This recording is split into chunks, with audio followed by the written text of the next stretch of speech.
It's Angelle Joseph here on the Friday night show, here till 10 p.m. I want to say another shout out to Yvonne and her partner as well, who we just spoke to with Lily May. Just amazing work being done to bring the community together, and that's what this show is all about. I can't stress it enough. That is what this show is all about. So anyone that you hear talking on this show, if there's anything that sticks out to you, that last bit where I say how you can get in contact or where you can find more information, can't stress enough. Go and find out a bit more about their work and connect with them.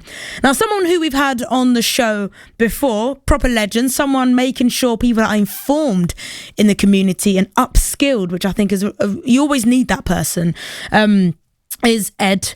Now, Ed Akura, who came on, what must have been last year, to talk about his documentary that he just finished making, Blacks Can't Swim. I think he was making a podcast at the time. He's from Bourne End in Buckinghamshire.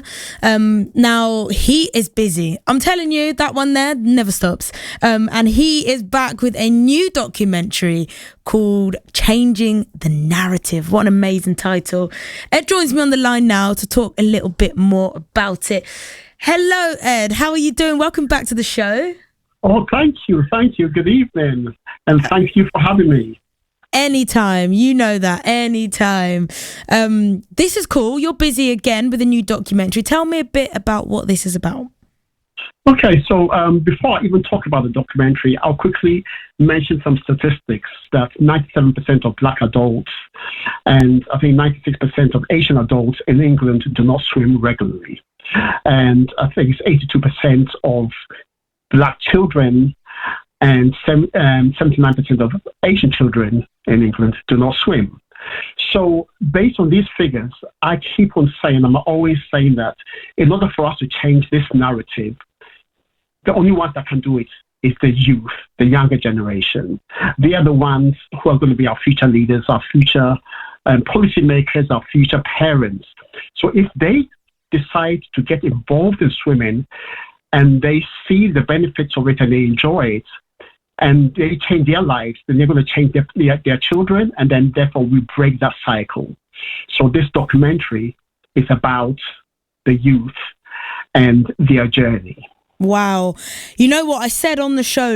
I mean, this is mad statistics that you just shared with us. And I made a vow on the show the other day. We were talking about change, and rather than having New Year's resolution in January, we're talking about September being changed. And I vowed on this show, and I said, I hope Ed's listening or not listening, because he's going to have to hold me accountable.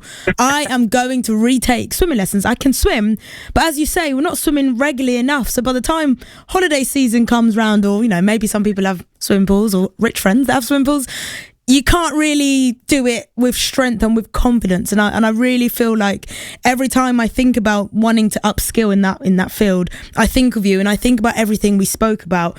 Now, as well as swimming, which is what you just mentioned, I learned a lot from you last time about water safety as well. Could you give us a bit about, you know, even if it doesn't link to what you're doing now, just about the water safety part on, you know, how the Black community can just be more safe and confident near water, even without having that confidence of knowing how to swim? Remember, I just learned to swim about a couple of years ago, 2 or 3 years ago. One of the, and this is features heavily in the documentary. Swimming.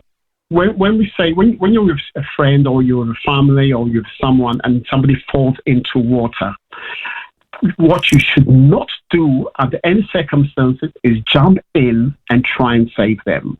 Do everything else, throw them something, a floating object, call the emergency service, do everything, make a lot of noise, but do not jump in and try and save them, because more times than not, when you jump in, that person will see you as a lifeline and they will grab onto you and they will do everything for dear life. Yeah. And more times than not, they will go down with you. God. So that is something that is very, very important. Another thing is they say never to swim, only swim on life-guarded beaches. So if you're on the beach and you don't see a lifeguard about, do not get in. If you're in a swimming pool and you don't see people around, do not get in. These are the basic things, the very, very, very basic things. Wow. Okay. Yeah. Noted. So interesting. Now back to your documentary series, Changing the Narrative. When does this come out? It comes out on Sunday. Amazing. it comes out on Sunday on YouTube. You can go and either go to my YouTube channel, which is Ed Akura, or changing the narrative.film, which is the website, and it will lead you straight to it. But can I tell you a little bit about the documentary? Yeah, please, yeah. What I said before, and I said it's the youth that I think are going to change the narrative. That is just an assumption, right? So, I'm just making an assumption that it's the youth that are going to change the narrative. But I said to myself, how can we know for sure?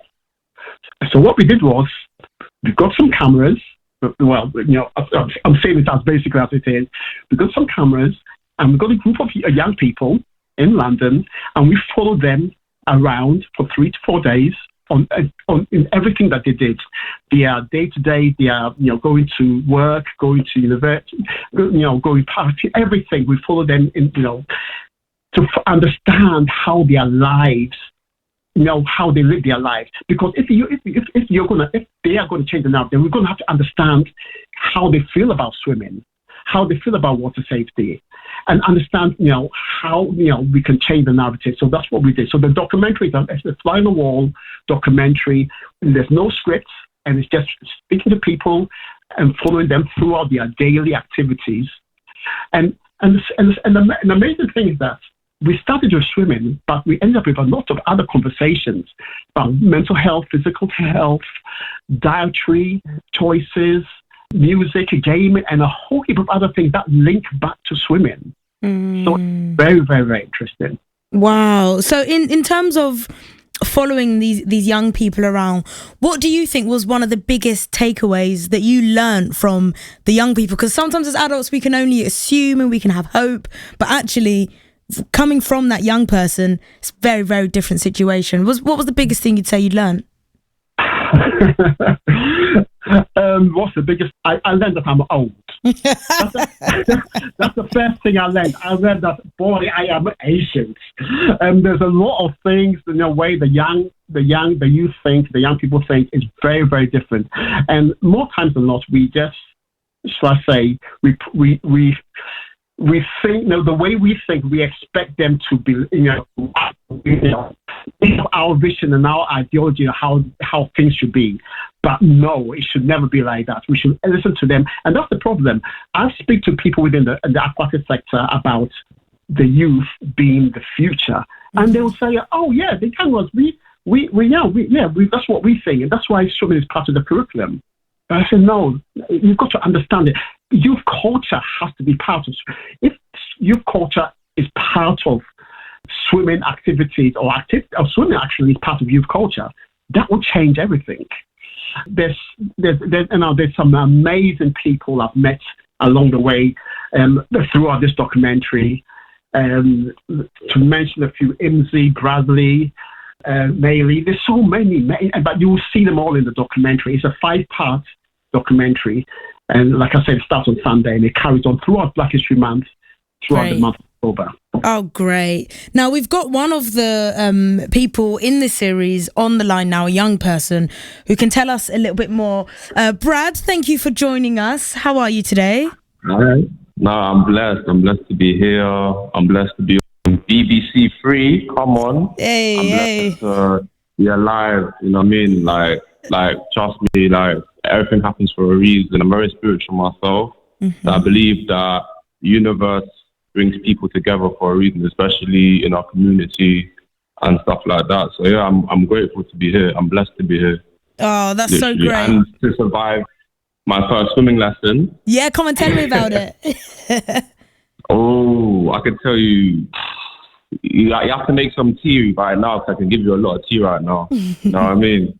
Yeah, so it was a great experience. Like, everything about it was just so, I don't know, it was just good to be in a space where I can be myself and to learn something that I've always struggled to learn as a child. Yeah. Because obviously, as a young black man growing up, especially as a young person, I always had fear of water, fear of putting my head in the water, and I always had fear of just you know, as a kid, when you feel like you have a disadvantage, it becomes an insecurity. Yeah. So I always felt like I needed to learn how to do certain things, and luckily enough, because of Ed, I did, and I can vouch any of these people. Shout out to my boy Imzi, Jabil, and Mustafa, who was also on this documentary, he did swimming with me. Oh, Nice. And I can't thank him enough.